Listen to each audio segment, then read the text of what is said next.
तो आज आम डिस्कस करवा चाइल्ड डेवलपमेंट पेडागोजी थिबा यूनिट 1 रो ग्रोथ एंड डेवलपमेंट को difference between growth and development.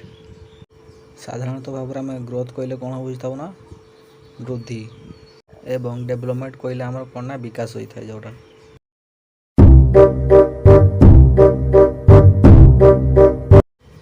Growth कहले आमर साधारणतः भाव में जोटा को आम मापी पारिबा ताकू ग्रोथ कह जमीती आपंकर हाइट एंड वेट नॉर्मली भाव में आमर ग्रोथ होची क्वांटिटेटिव इन नेचर जमीती कि आमर हाइट वेट बढ़िया सहित बिहेवियर जो परिवर्तन आसूची ताकू ग्रोथ कही था। ग्रोथ होची आमर लिमिटेड प्रोसेस। एबे आम डिस्कस करवा डेवलपमेंट जमीती कि आपणकर बयस बढ़िया सहित आपणकर कथबार्तार शैली परिवर्तन होता है ताकू आम डेवलपमेंट कही था।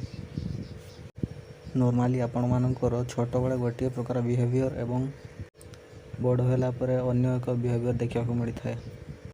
Development is a quantitative in nature growth को आपण मापी पारुथिले किंतु डेवलपमेंट को मापी पारबेनी कारण यह गुणर परिवर्तन होता है। Development is a life long process कहीं आप जीवन सारा नुआ नुआ किसी जिनिस शिखी शिखी जीवे।